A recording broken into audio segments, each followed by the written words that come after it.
રાજકોટ મહાનગરપાલિકામાં 410 કરોડનો જે વેરો છે એમાંથી અત્યારે મહાનગરપાલિકા 310 કરોડના વેરાનું લક્ષ્યાંક સુધી પહોંચી ગઈ છે।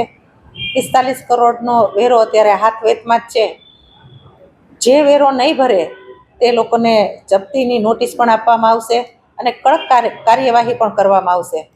રહી ટાવરોની વાત, ટાવરોએ અમુક ટકા વેરો ભરી દીધો છે, પણ જે અમુક ટકા વેરો નથી ભરેલો એને પણ નોટિસ આપવામાં આવશે અને તાત્કાલિક મહાનગરપાલિકાને વેરા વસૂલાત શાખા દ્વારા પણ હું અપીલ પણ કરું છું ને રાજકોટની પ્રિય જનતા આમાં સાથ અને સહકાર પણ આપી રહી છે। જ્યારે અન્ય કોઈ સાથ સહકાર એની મિલકતની જપ્તી માટેની તેમજ સીલ કરવા માટેની પણ કાર્યવાહી રાજકોટ મહાનગરપાલિકા દ્વારા કડકથી કડક કરવામાં આવશે કે જેથી કરીને અત્યારે ખૂબ સારી પ્રક્રિયામાં આપણે વેરા વસૂલાત શાખા કામગીરી કરી રહી છે। 410 કરોડમાં આપણે 310 કરોડ સુધી તો પહોંચી ગયા છે ને હજી વેરા વસૂલાત શાખા દ્વારા નોટિસો પણ આપવામાં આવેલી છે।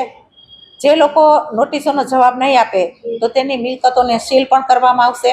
એટલે રાજકોટની પ્રિય જનતાને ખાસ હું અપીલ કરું છું કે આપનો વેરો જો બાકી હોય તો તે આપનો ટૂંક સમયમાં વેરો કોર્પોરેશનમાં ભરપાઈ કરી દેજો। એની સામેની પણ ટાવરો સામેની પણ કાર્યવાહી કરવામાં આવી રહી છે। તે લોકો જ્યારે વેરો નહીં ભરે તો એના ટાવરને પણ અમે સીલ કરી દેશે કોર્પોરેશન। એની તપાસ કરી અને પછી આંકડાકીય માહિતી તમને પહોંચાડવામાં આવશે।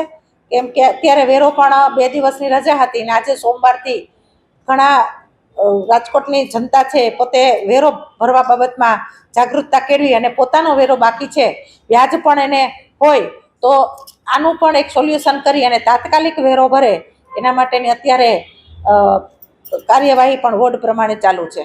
સાંજ સમાચાર ફેસબુક પેજને લાઇક કરો, વિડીયો શેર કરો અને વધુ વિગતવાર સમાચાર માટે sanssamachar.net વિઝિટ કરો।